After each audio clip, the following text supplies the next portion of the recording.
السلام علیکم۔ قرآن مجید کی سورہ صاد میں اللہ تعالیٰ نے حضرت داؤد علیہ السلام کا ایک قصہ بیان کیا ہے، اور وہ واقعہ اس طرح ہے کہ ایک روز ان کے پاس دیوار پھلانگ کر دو لوگ آتے ہیں،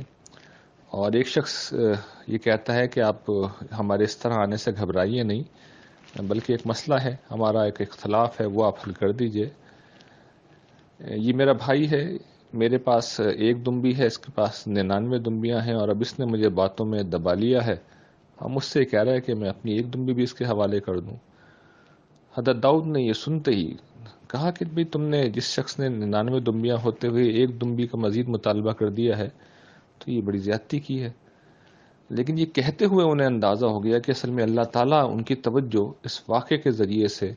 ان کی کسی اپنی ایسے معاملے کی طرف دلا رہا ہے جہاں پہ وہ آئیڈیل جگہ پہ نہیں کھڑے رہے تھے۔ چنانچہ قرآن مجید کہتا ہے کہ انہیں اندازہ ہوا، انہوں نے فوراً اللہ سے معافی مانگی، سجدہ میں گر گئے اور اللہ کی طرف رجوع کیا، اور اللہ تعالیٰ نے ان پہ خصوصی توجہ فرمائی۔ عام طور پر اس واقعے کے حوالے سے مفسرین نے بڑی تفصیلات بیان کی ہیں، اور اس پہ بڑا زور لگایا ہے کہ حضرت داؤد سے وہ کیا واقعہ ہو رہا تھا، یعنی کیا معاملہ ہوا تھا جس کا قرآن نے یہاں پہ ذکر کیا ہے، یعنی ذکر سے مرادی بالواسطہ طور پہ ذکر کیا ہے۔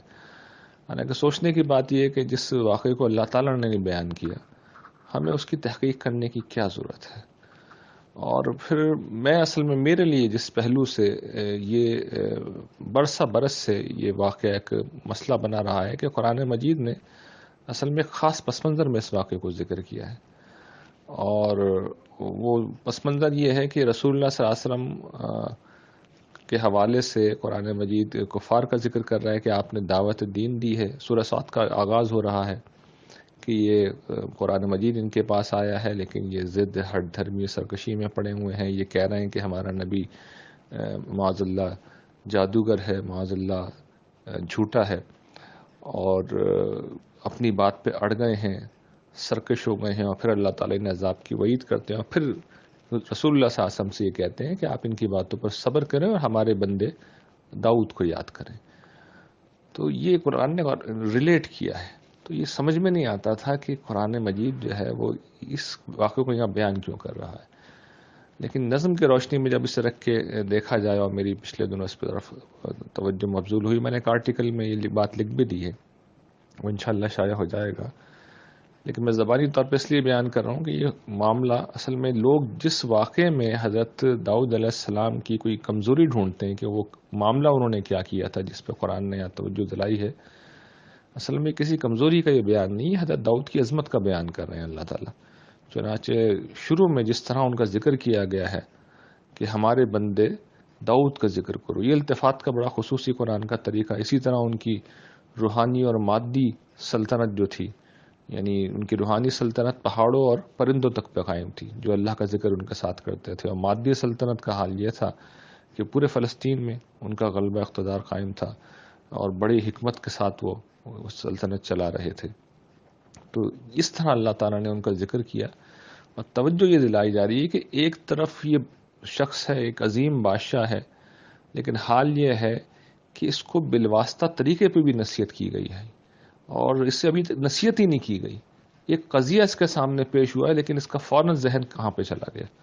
اور فوراً اس نے رجوع کیا اور گڑ گڑایا۔ اور دوسری طرف یہ کفار ہیں جن کے سامنے اللہ کا پیغمبر آ گیا ہے، کلام الہی آ گیا ہے، عذاب کی وعید کی جا رہی ہے، لیکن یہ ماننے کے بجائے ضد ہٹ دھرمی کے اوپر اڑے ہوئے ہیں۔ تو یہ دو طرح کے کردار اس دنیا میں ہمیشہ رہتے ہیں، یہ اصل میں ان آیات کا سبق ہے۔ ایک کردار وہ ہوتا ہے جسے براہ راست نصیحت کر دی جائے تب بھی وہ کوئی غلطی نہیں مانتا، اپنی غلطی پہ، اپنے جرائم پہ اڑا رہتا ہے، اور دوسری طرف وہ کردار ہوتا ہے کہ جسے بالواسطہ طریقے پہ بھی اگر نصیحت کر دی جائے، بلکہ نصیحت کی ہی نہ جائے، وہ دوسرے کی معاملے کے اندر اپنے پہلو کو دیکھ لیتا ہے، اپنے معاملے کو دیکھ لیتا ہے، اور فوراً نصیحت حاصل کر کے گڑ گڑاتا ہے، اللہ کی طرف رجوع کرتا ہے۔ تو پہلے لوگوں کا انجام یہ ہے جو ہم جانتے ہیں کہ انہیں بدر کے روز ہلاک کر دیا گیا، اور آخرت میں بھی ان کے لیے دردناک عذاب ہے۔ اور دوسرا کردار حضرت داؤد علیہ السلام کا ہے، یہ ان جیسے لوگوں کا ہوتا ہے جو بالواسطہ طریقے پہ بھی معاملہ کیا جائے تو فوراً نصیحت حاصل کرتے ہیں، رجوع کرتے ہیں تو دنیا میں بھی انہیں عزت دی جاتی ہے اور آخرت میں بھی ان کو بہت بڑا مقام دیا جائے گا۔ اللہ تعالیٰ سے دعا ہے کہ قرآن مجید کا فہم ہم پر بالکل کھول دے۔